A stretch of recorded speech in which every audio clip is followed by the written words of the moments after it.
Salut tout le monde! Salut, c'est Amé de Otaku Manga Lounge. Alors, comme d'habitude, tous les mardis soirs, on parle ensemble de manga.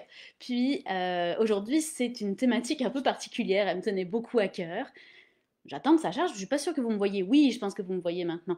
Alors, elle me tenait beaucoup à cœur cette thématique quand j'explique les mangas à ma tante, parce que, ça nous arrive très souvent au lounge de devoir expliquer à des gens qui n'ont pas forcément l'habitude du style manga, que le manga, c'est pas dangereux pour la santé.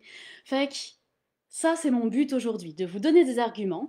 Si jamais, dans votre entourage, dans la rue, n'importe où, on vous dit les mangas, c'est nul, c'est violent, il y a du sexe, pourquoi tu lis ça, tu devrais pas, c'est mauvais pour la santé. Et bien aujourd'hui, je suis là pour vous donner les arguments pour contrer tout ça.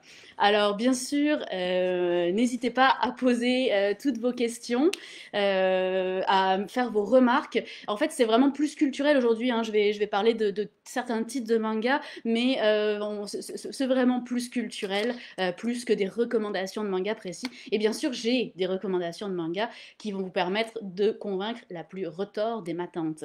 Alors, salut tout le monde, bienvenue à ceux qui nous rejoignent. Salut Anne, merci beaucoup à toi parce que c'est toi qui m'as suggéré ce thème, fait que j'ai tellement adoré que j'ai juste sauté dessus, fait que merci beaucoup d'être là Anne.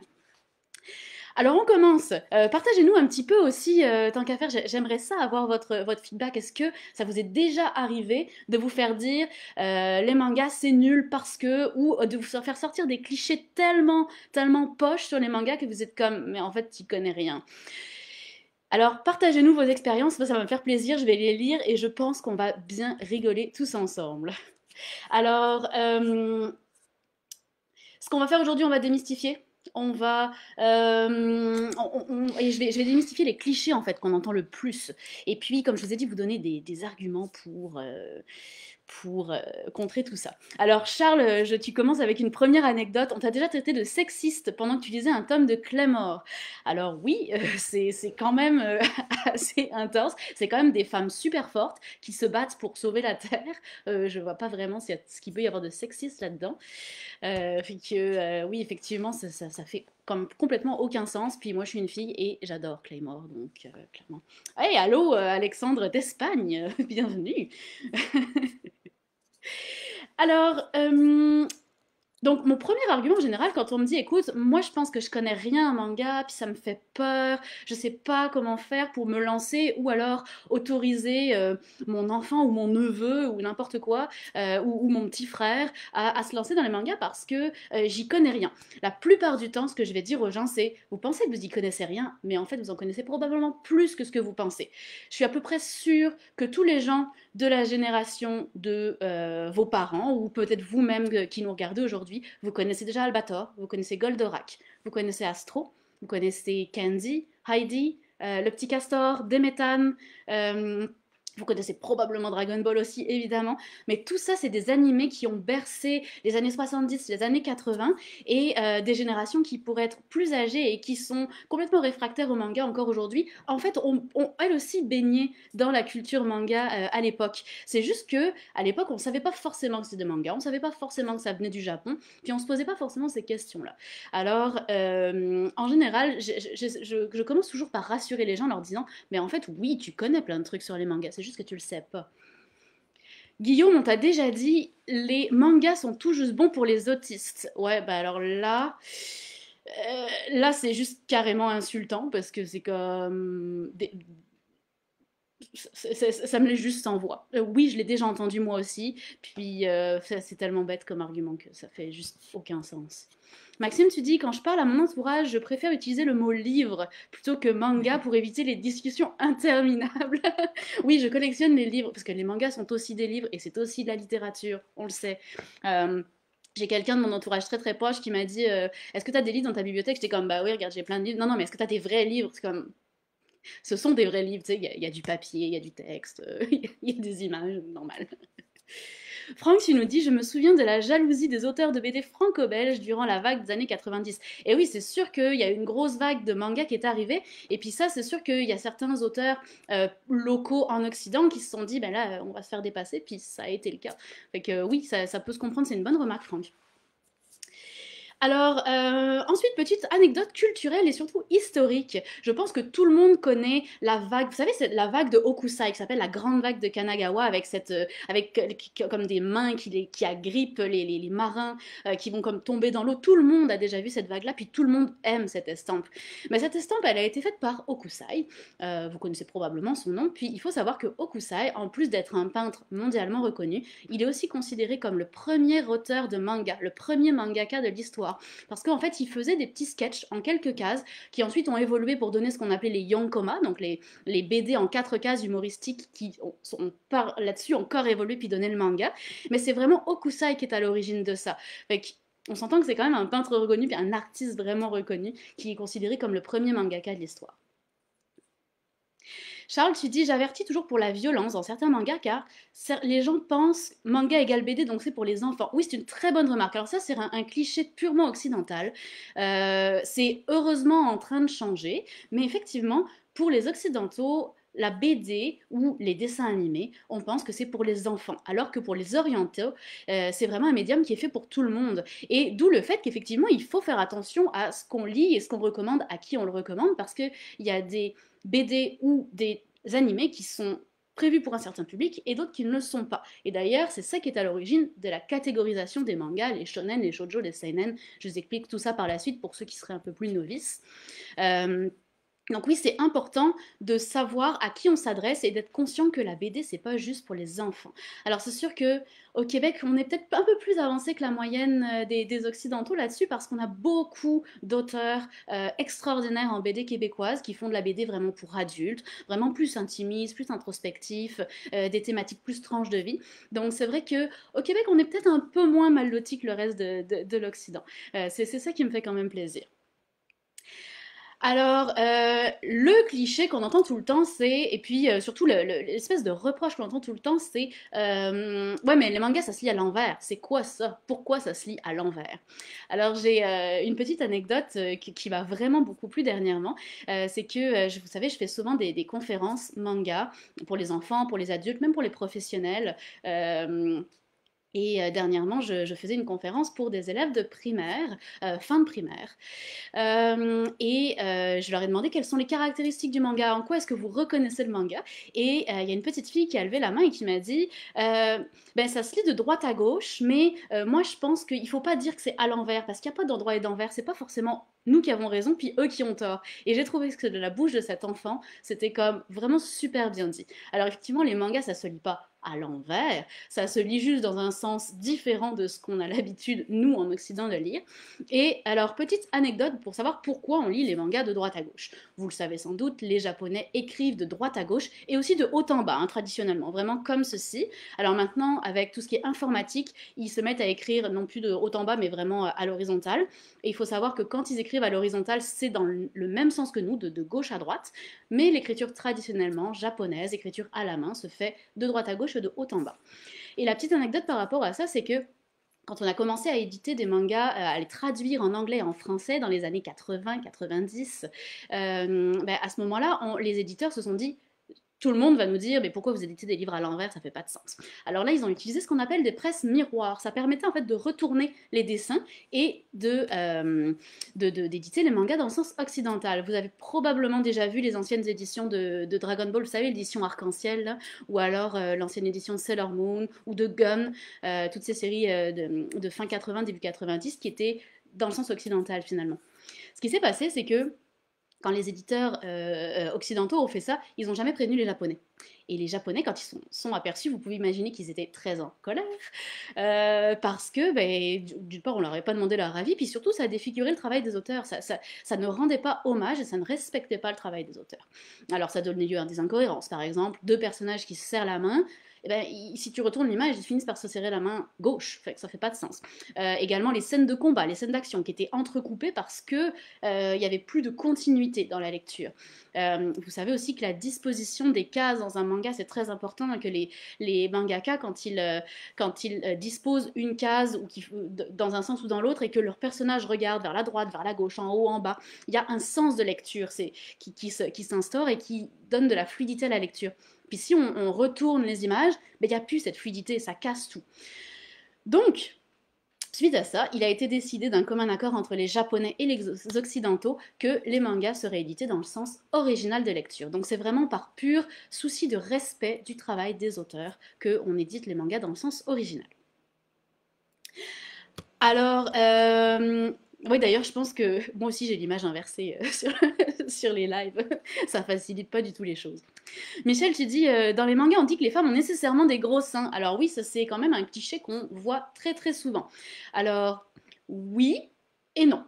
Donc déjà, les femmes n'ont pas toutes des gros seins. C'est peut-être dans un certain type de manga spécifique où il va y avoir des poitrines qui sont un peu plus généreuses. Mais si vous ouvrez le journal de mon père, ou le samouraï bambou, ou probablement en fait 70% des mangas que j'ai derrière moi, probablement que vous ne trouverez pas ni des poitrines généreuses, ni des décolletés trop plongeants. Il y a aussi une chose par rapport à ça, c'est que oui, c'est vrai que ça arrive d'avoir des décolletés plongeants ou des jupes un petit peu trop courtes, mais ce qu'il faut être conscient, c'est que on est deux peuples totalement différents, avec une culture différente et aussi une culture de la censure différente. Déjà, au Japon, la culture de la censure, y a très peu de censure dans les arts. Les artistes sont très très libres de faire ce qu'ils veulent, même si ça tend à changer malheureusement à notre époque plus moderne. L'autre point aussi, c'est que le fait d'avoir des décolletés, ce qui amène de l'érotisme, on va dire, dans un dessin, n'est pas perçu de la même manière par les Occidentaux et les Orientaux. En fait, au Japon, la partie qui est considérée comme la plus sensuelle dans le corps d'une femme, c'est sa nuque.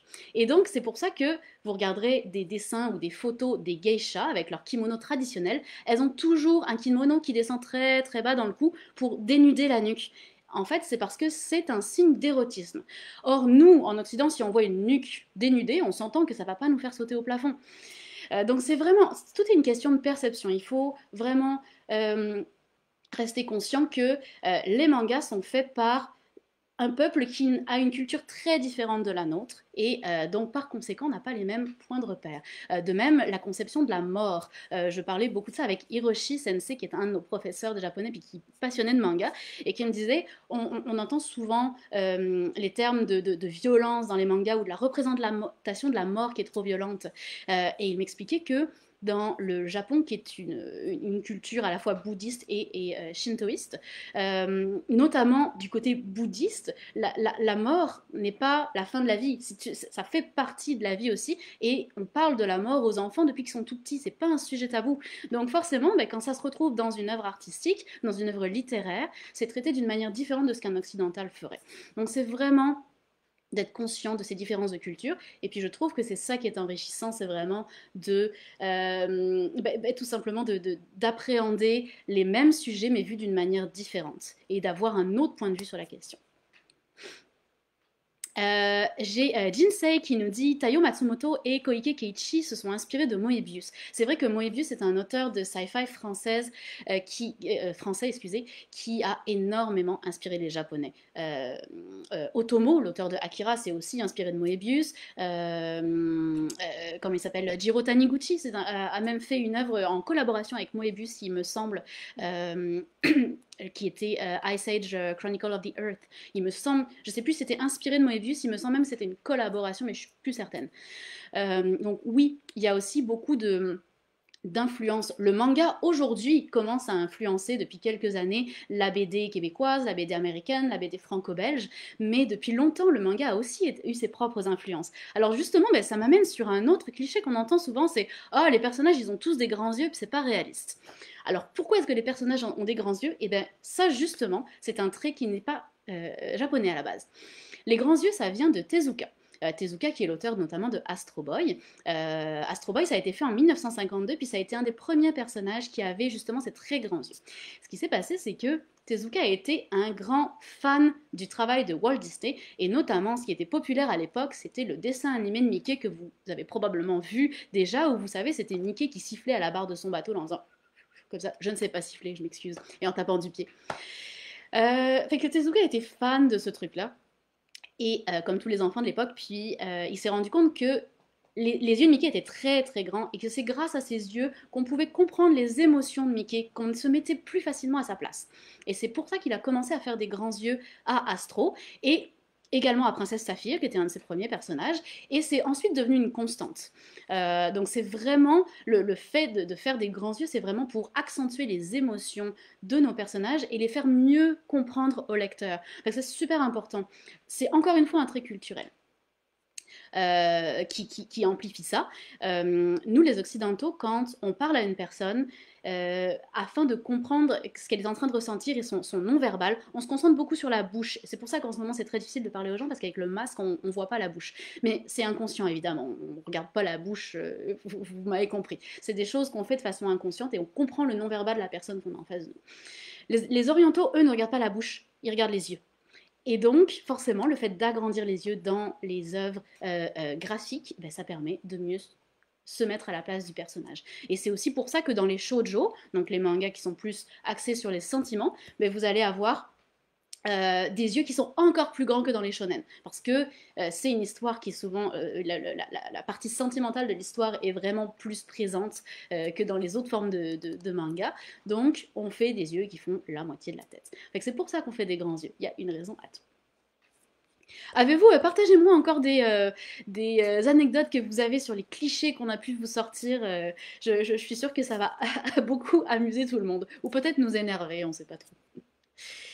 Alors, ce qu'on entend aussi souvent, c'est que les dessins sont très chargés puis qu'on ne sait pas où donner de la tête.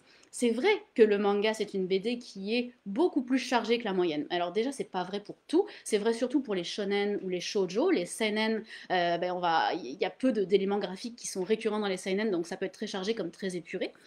Euh, Oui, les yeux avec des étoiles, effectivement, Anne. Oui, il y a comme des codes. Bah, tiens, je vais m'en venir à ça, justement, aux codes.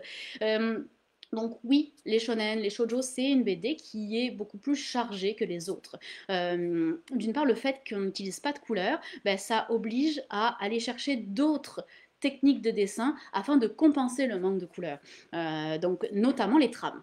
Les trames, vous savez, alors là, j'ai juste des seinen à côté de moi, donc j'aurais pas de trame, c'est à peu près sûr. Mais si je prends n'importe quel shonen, je vais retrouver des trames, comme par exemple ici, c'est très difficile de vous montrer de façon, parce que je suis comme inversée. Ici, vous avez des trames qui sont des lignes. Vous avez une autre trame en pointillé ici. Vous avez encore une trame différente ici. Donc, ces trames, c'est vraiment ces motifs qui apportent du relief, qui apportent de l'ombrage, de la lumière, qui apportent aussi toute cette mouvance, parce que le manga, c'est une BD qui bouge énormément. Quand vous avez une scène d'action en manga, la même scène d'action en comics américain ne sera pas du tout découpée de la même manière, parce que le comics, c'est des pauses, alors que le manga, c'est une BD où il y a beaucoup, beaucoup de mouvements.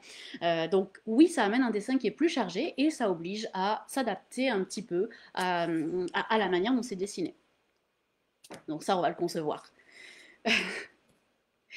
Alors, à ton âge, voyons donc. Oui, effectivement, Anne. Comment ça, à ton âge, tu lis encore des mangas? Mais les mangas, c'est fait pour les ados, mais les adultes, ils lisent pas des mangas, enfin.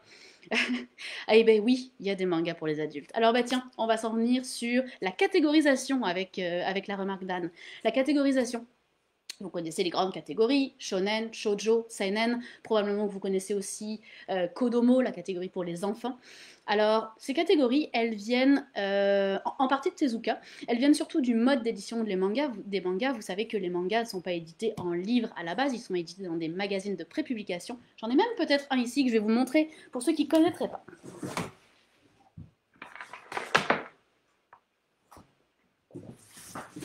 J'en ai un, c'est un Weekly Jump. Donc vous connaissez probablement le Shonen Jump. Ici j'ai un Weekly Jump avec un exemplaire de Naruto, alors qui a salement vécu, hein, il est vieux. Alors les mangas étant édités dans des revues qu'on appelle des mangashi ou magazines de prépublication et qui sont édités de façon hebdomadaire souvent pour les shonen, mais ça peut être aussi mensuel par exemple pour les seinen. Étant donc des grosses revues qui contiennent chaque semaine un chapitre de plusieurs mangas, donc à peu près 12 à 15 mangas. Étant donné que c'est édité comme ça, il faut qu'une personne qui aime Naruto, par exemple, puisse retrouver dans ce mangashi d'autres mangas qui sont similaires à Naruto, donc d'autres mangas qui s'adressent au même public. Et c'est donc pour ça que les catégories, ça désigne le type de public auquel ça s'adresse. Donc, Shonen, en japonais, ça veut dire jeune garçon. Alors on va excuser un petit peu la terminologie, c'est une terminologie qui a été inventée à l'époque de Tezuka, donc dans les années 50, qu'on s'entend que c'est une catégorisation un peu traditionnelle et que les choses ont évolué depuis.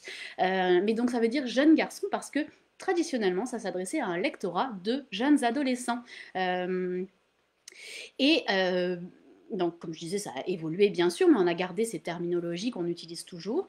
Et donc, dans un magazine shonen, on va retrouver des shonen, donc des mangas qui s'adressent à un public bien précis. Ce qui est intéressant avec le shonen, c'est comme on s'adresse à des adolescents et des adolescentes aujourd'hui, on ne va pas se le cacher. Il y a probablement autant de filles qui lisent des shonen que de shoujo, que de gars aujourd'hui.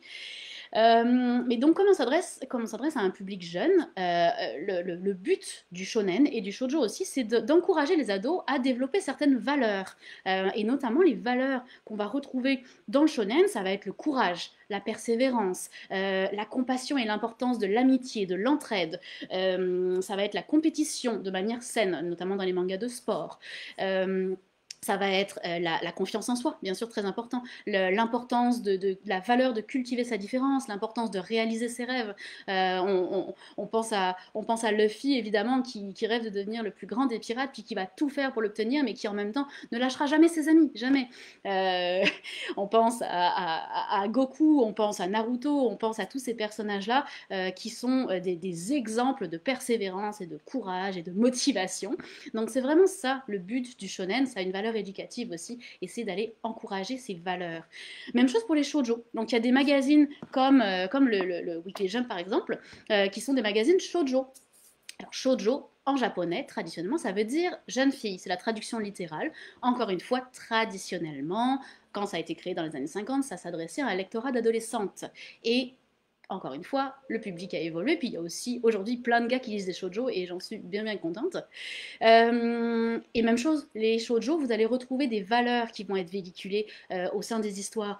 Donc par exemple, tout ce qui est relations évidemment sentimentales, mais aussi relations sociales, relations familiales, la confiance en soi, c'est quelque chose qu'on va retrouver énormément. Puis l'affirmation de soi aussi, quelque chose qu'on retrouve énormément dans les shoujo. Troisième catégorie, les seinen. Seinen, en japonais, ça veut dire adulte, jeune adulte. Donc, c'est une catégorie qui s'adresse à ce public. Et dans cette catégorie, on va retrouver des histoires beaucoup plus complexes avec des personnages plus matures. Vous allez avoir souvent des personnages qui sont des adultes, au contraire des shonen ou des shoujo qui vont se passer plutôt à l'école, avec des intrigues qui vont être plus complexes, des sujets beaucoup plus variés aussi. Ça, c'est important de faire comprendre avant 30 fourrages qui me dit oui les mangas c'est juste j'ai déjà entendu littéralement je pense les mangas c'est juste pif paf pouf genre ça devait vouloir dire ça se bat puis c'est tout. On s'entend que quand on passe dans le seinen, déjà, il n'y a pas que ça dans le shonen ou dans le shoujo, mais quand on passe dans le seinen, on va parler d'historique, on va parler de philosophie, de poésie, on va parler de gastronomie, on peut de dictature, de pollution, on va parler de tous ces sujets-là. Fait que le seinen, c'est vraiment un type de manga qui est hyper large et qui peut plaire à n'importe qui. Et c'est toujours ce que je dis aux gens qui veulent débuter dans le manga, ceux qui sont ouverts et qui disent bah écoute, moi j'ai 40 ans puis j'ai jamais lu un seul manga, j'ai aucune idée de par où commencer puis ça me fait peur. Je vais toujours aller vers du seinen avec un sujet qui préoccupe la personne. Tu aimes l'action, on va trouver un seinen d'action. Tu aimes la philosophie, on va trouver un seinen de philosophie. Pratiquement tous les sujets existent et c'est ça qu'elle fait. Et puis il y a une quatrième catégorie, c'est ce qu'on appelle Kodomo, donc la catégorie pour les enfants, qui est vraiment bien identifiée. Ça s'adresse aux 6-10 ans, on va dire. Puis c'est vraiment adapté aux plus jeunes, avec des dessins qui sont adaptés aux plus jeunes, une narration qui est adaptée aux plus jeunes. Puis souvent aussi, ce qui est cool avec les Kodomo, c'est que les mangas, justement, avec l'accord des Japonais, cette fois, sont retournés dans le sens occidental pour que la lecture soit plus facile. Puis il y a des couleurs pour que ce soit plus le fun. Mais souvent, on va y retrouver les mêmes valeurs que dans les shonen ou dans les shoujo, mais adaptées aux plus petits. C'est ça qui est cool. Alors, Charles, tu nous dis, Joe, que j'entends des fois d'oncle de tante. Pour moi, c'est tout du chinois. Oui, effectivement. Puis là, tu peux répondre, ben non, tu sais, il y a plusieurs pays en Asie, il n'y a pas juste la Chine. Puis ça, il se trouve que c'est pas chinois, c'est japonais. Mais il y a aussi des mangas chinois qui en appellent des manhwas. Geneviève, tu dis plus c'est chargé, plus c'est d'un délice pour les yeux. Ben oui, c'est vrai, parce que plus c'est chargé, et souvent plus l'auteur a mis de soin dans ses dessins, et c'est ça qui est le fun, c'est de s'attarder sur tous les petits détails qui font les caractéristiques intrinsèques de ce que sont les auteurs, en fait. Michel, tu nous dis, le cliché que j'ai soulevé plus haut venait de Chantal Lamarre, actrice et animatrice québécoise, bon, quand elle était animatrice pour Les Trois Mousquetaires et est revenue à la charge lors d'un édito de l'émission Les Francs-Tireurs il y a plusieurs années. Je ne sais pas si elle est revenue sur sa position, ben, j'espère pour elle, parce que sinon, je veux dire, à un moment donné, il faut se renseigner puis changer d'avis. Et tu dis, toi, pour ta part, personne t'a jugé parce que tu lisais des mangas. Bah, j'en suis très contente. Et puis parce que la BD a toujours été présente dans ta famille. Oui, c'est vrai qu'il y a aussi des familles qui ont toujours considéré que la BD c'est pour tout le monde et que, oui, Astérix c'est fait pour les enfants, mais est-ce qu'on n'a pas vraiment de plaisir à le relire quand on est adulte? Bien sûr que oui. Euh, alors, quoi d'autre comme argument ou quoi d'autre comme qu'on va démystifier? Les onomatopées, on m'en parle souvent. Ouais, mais là, il y a plein de... le dessin chargé est comme accentué par l'omniprésence des onomatopées. Et puis en plus, ils sont dans une langue qu'on n'est pas capable de lire. Ben oui, effectivement. Alors, ce qu'il faut savoir, c'est que quand on a commencé à traduire les mangas en français et en anglais, au tout début, les onomatopées étaient souvent traduits. Mais encore une fois, on perdait ce côté artistique parce que l'écriture japonaise est très artistique de base, puis le fait de pouvoir la moduler, eh ben, ça permet de l'intégrer au dessin. Vous le voyez ici, vous le voyez ici.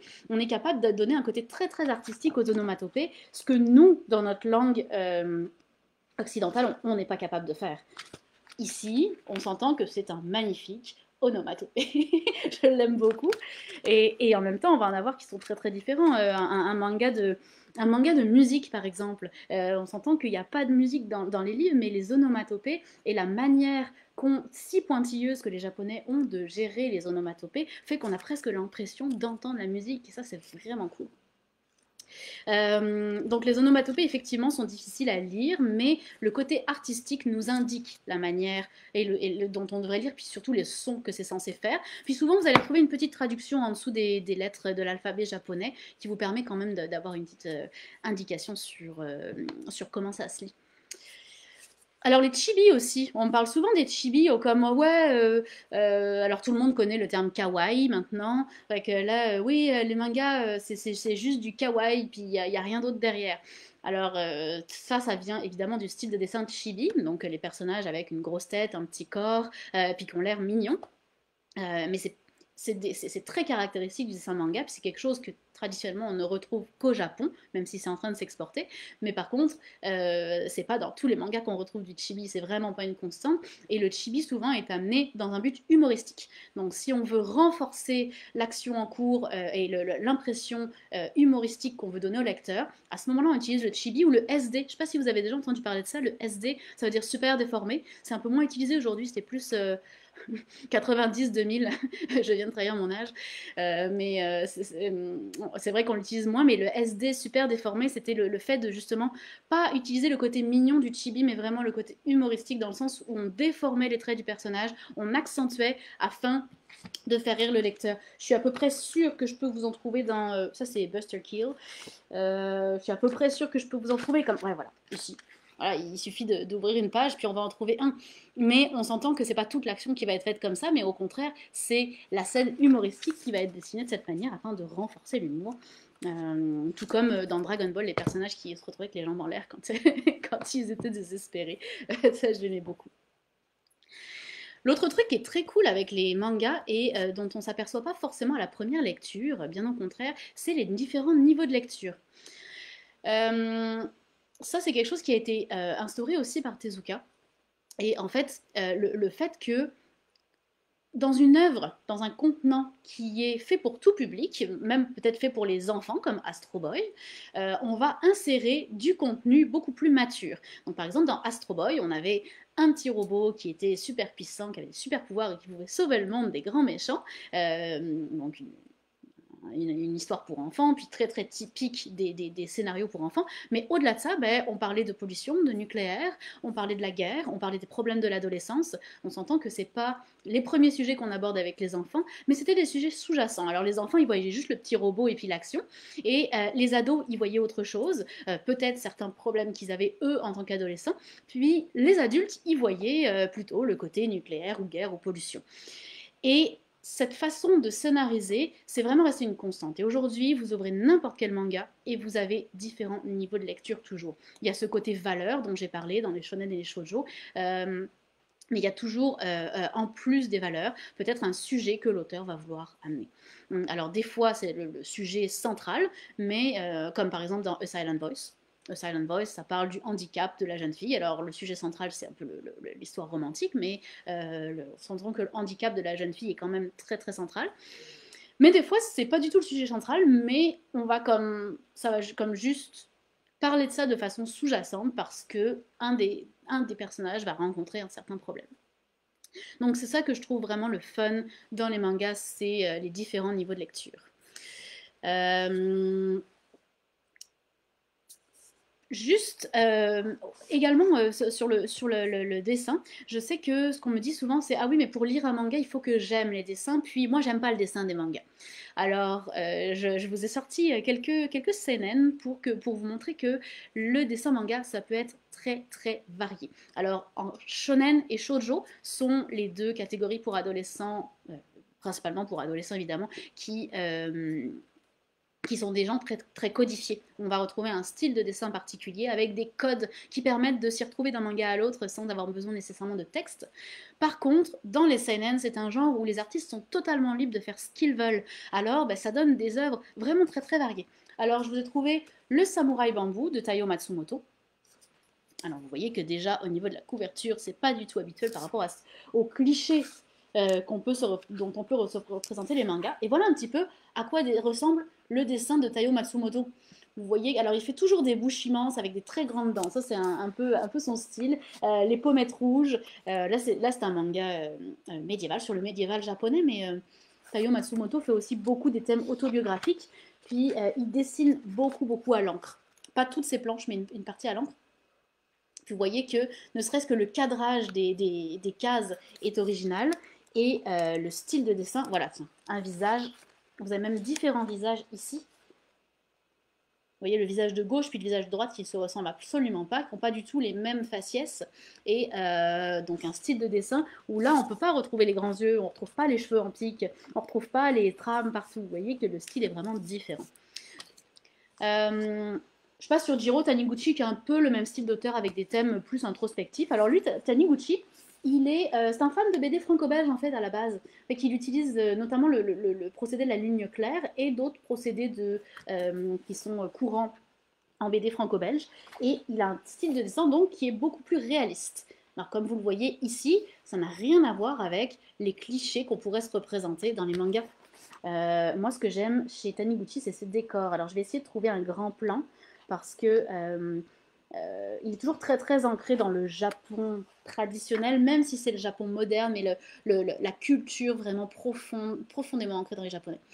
Et, et donc, il dépeint son pays avec toujours beaucoup de réalisme et beaucoup de détails. Il y a peu, dans le journal de mon père, il y a peu de gros plans. Hein. C'est dommage. J'aimerais ça. Je peux vous montrer une image de fin, mais c'est pas exactement de ça que je voudrais vous parler. Je vais essayer de revenir au début pour vous montrer une image plus de un gros plan. Ah bah voilà, c'est pas pire ça. Quand même pas mal. Et vous voyez, encore un style de dessin vraiment différent. Alors un truc qui est sorti il y a très très peu de temps et qui est, en fait c'est du post-apo mais style poétique. Pour ceux qui auraient lu La Cité Saturne par exemple, ça ressemble un petit peu mais en complètement beaucoup plus flyé.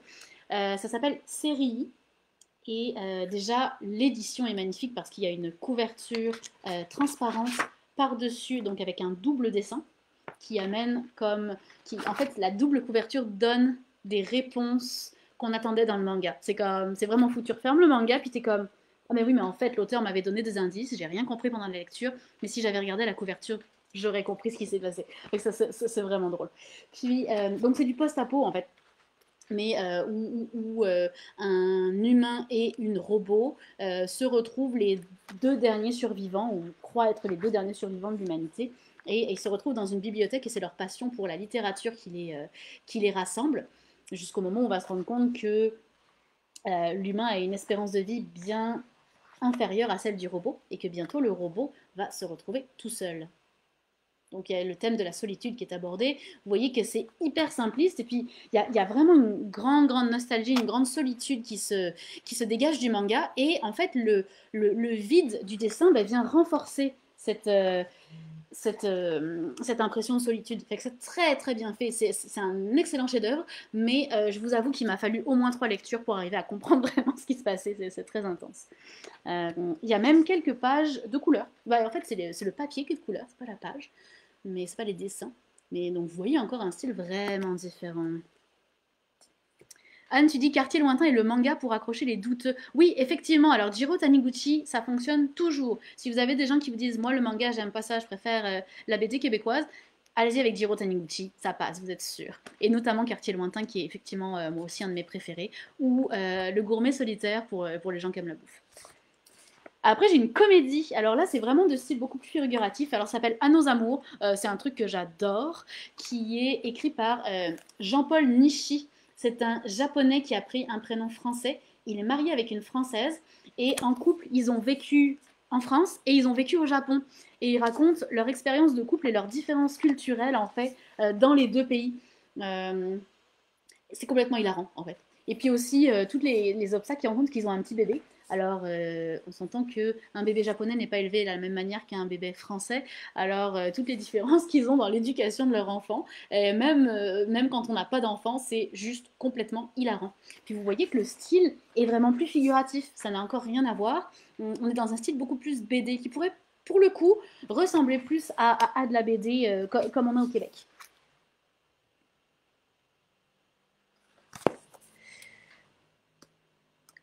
Charles, tu nous dis, que penser des gens qui préfèrent dire roman graphique à la place de manga? C'est une excellente question. C'est souvent que j'entends, oui, mais je cherche un roman graphique, pas un manga. Alors, il y a des éditeurs de manga qui ont réussi à passer par-dessus ça, et puis qui maintenant, comme Pika par exemple, il a une collection qui s'appelle Pika Graphique, et ils appellent ça des romans graphiques. Ils les font en grand format pour que ça ressemble à de la BD occidentale, mais c'est un manga. Donc c'est très marketing, là, on s'entend.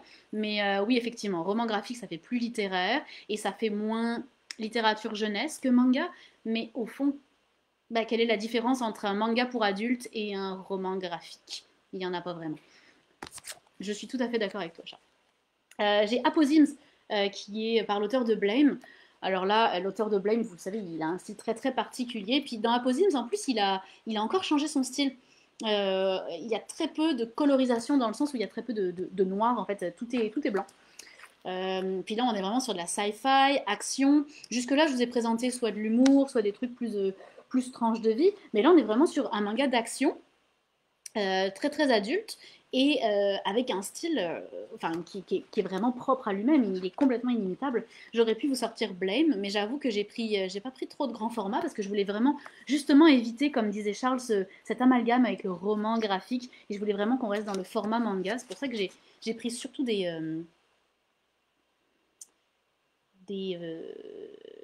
formats plus petits. Euh, Ça, c'est un shonen en fait, mais c'est un auteur qui fait d'habitude du seinen qu'il a fait. Alors, je voulais amener, c'est Batman Ninja. C'était le seul truc que j'avais de lui en stock, fait que j'ai pas pu vous montrer autre chose, mais j'aime beaucoup son style en fait. Comment il s'appelle déjà? Issa, Masato Issa. Je retiens jamais son nom, je m'excuse. Et il a un style de juste c'est du plaqué noir et blanc. Il utilise très peu de dégradés, de niveau de gris. Michel, tu dis sans les mangas, il n'y aurait peut-être pas eu d'Axel Lenoir ou de Jake Dion. Ouais, d'ailleurs, Jake, si tu nous regardes. Mais oui, effectivement, enfin, je veux dire, le manga aujourd'hui est devenu un incontournable et on ne peut pas nier qu'il inspire toute une génération d'artistes. Étienne Delisle-Trempe également, Dez, qui est très inspiré de style manga. Donc, et on retrouve vraiment l'inspiration manga un petit peu partout.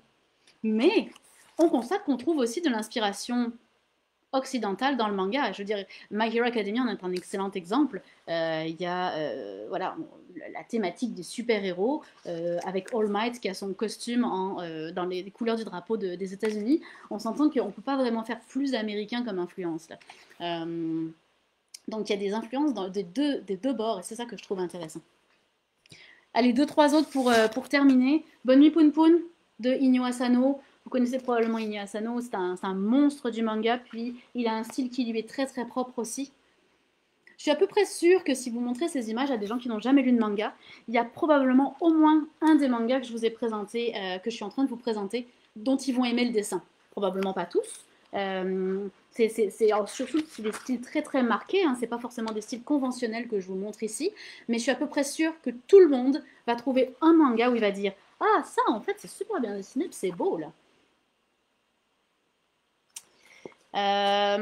Dans un style beaucoup plus réaliste. Alors là, c'est Gigant, mais c'est le même auteur que Gantz, que Last Theory Nagashiki. Alors lui, il destine justement avec énormément de détails un style hyper réaliste que j'aime beaucoup, mais alors qui plaît vraiment pas à tout le monde. Et puis là, encore une fois, on est sur de la sci-fi, donc rien à voir avec des thématiques à la Taniguchi.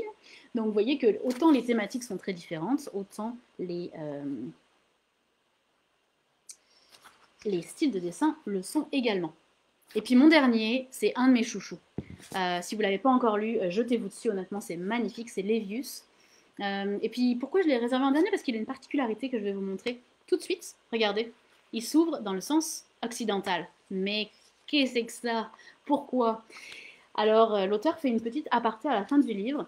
C'est l'auteur lui-même qui a décidé qu'il voulait dessiner son manga de façon originale, dans le sens occidental, parce qu'il pensait que son histoire allait plus plaire aux occidentaux qu'aux japonais. Et il ne s'est pas trompé, hein. Levius, ça a plus commencé en France qu'au Japon. Et aujourd'hui, Netflix en a fait un animé, donc tout le monde connaît ça. Là. Mais vraiment, la volonté de l'auteur était de le dessiner dans le sens occidental et de s'adresser directement à un public occidental. Alors c'était vraiment une première quand c'est sorti, c'était il y a déjà quelques années. Puis le style de dessin de Levius est complètement fou parce qu'il utilise un jeu entre les plans floutés et les plans nets qui amène un aspect très cinématographique. Puis c'est vraiment c'est un manga quand même assez violent. Ça parle d'un sport hypothétique qu'on appelle la boxe mécanique, où tu peux participer juste si tu es un androïde. En fait, tu as une partie de ton corps qui est devenue mécanique. Et c'est dans une ambiance steampunk. Ça se déroule dans des arènes type arène de gladiateurs romains. Je vais essayer de vous retrouver le passage. Tiens, ici, on se rend bien compte du net et du flouté. Vous voyez ce plan, on a notre premier plan qui est flouté, notre arrière-plan qui est net, mais c'est pas toujours le cas, des fois c'est l'inverse. Fait que vraiment, j'essaye juste, avant de vous laisser, voilà, de vous laisser avec Levius, de vous trouver le plan sur l'arène des gladiateurs, c'est juste magnifique. Donc on va avoir une histoire vraiment profondément adulte, avec une thématique très politique, la guerre également en fond, mais beaucoup d'action, et puis surtout un dessin qui est juste complètement malade.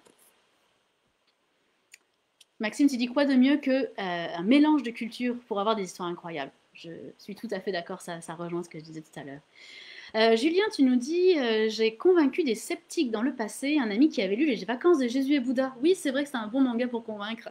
Et un autre qui avait commencé avec High School of the Dead. Ah oui, alors pas du tout pareil. Et Strawberry Panic, encore très différent. Et c'est important de viser les goûts de la personne pour convaincre. Et oui, nous, quand les gens arrivent en boutique, c'est la première chose qu'on fait, c'est ok, tu connais pas les mangas, mais qu'est-ce que t'aimes? T'aimes l'histoire, t'aimes la sci-fi, t'aimes quand ça bouge, t'aimes quand c'est réaliste, quand c'est fantastique, qu'est-ce que tu aimes? Et on va forcément trouver quelque chose que tu aimes, c'est sûr. Alors, on se dirige vers la fin, donc si on résume les meilleurs arguments pour convaincre vos matantes que les mangas c'est cool. Premièrement, il y a différents niveaux de lecture. Qui qu'on soit, on va lire un manga d'une manière différente, on va l'aborder d'une manière différente, et on n'a pas forcément à s'inquiéter. Plus ou moins, évidemment, il y a des contenus qui sont adaptés à un public ou à un autre, mais on n'a pas besoin de s'en inquiéter autant que ce qu'on le fait, parce que un public différent percevra l'œuvre d'une manière différente. L'autre point, c'est que les sujets sont extrêmement variés, vous l'avez vu, on peut parler de tout et n'importe quoi en manga, et avec un style de dessin où on est très très libre d'adapter ce style pour qu'il soutienne le propos de l'auteur.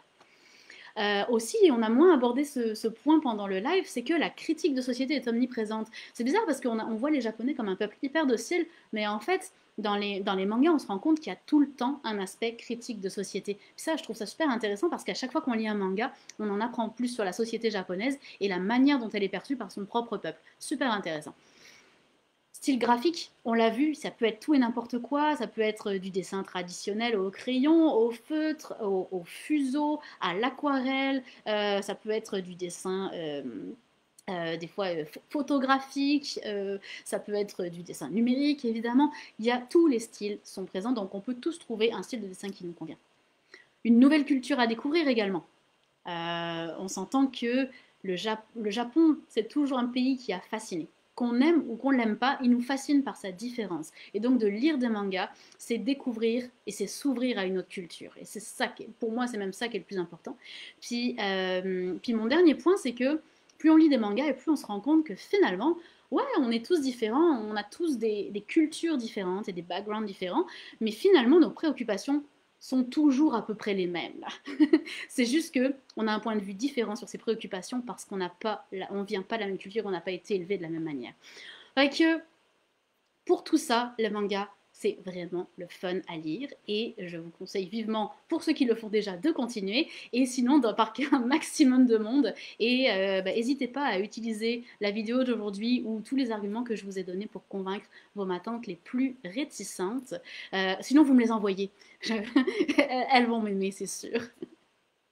Ok, merci beaucoup pour votre présence aujourd'hui. C'était un live super agréable. Vous avez vraiment participé. J'adore ça quand je peux lire vos anecdotes. C'est vraiment le fun. Merci encore. On se retrouve jeudi. Je vais vous parler des nouveautés. J'ai un très très beau programme pour vous. Merci tout le monde et bonne soirée. Bye bye.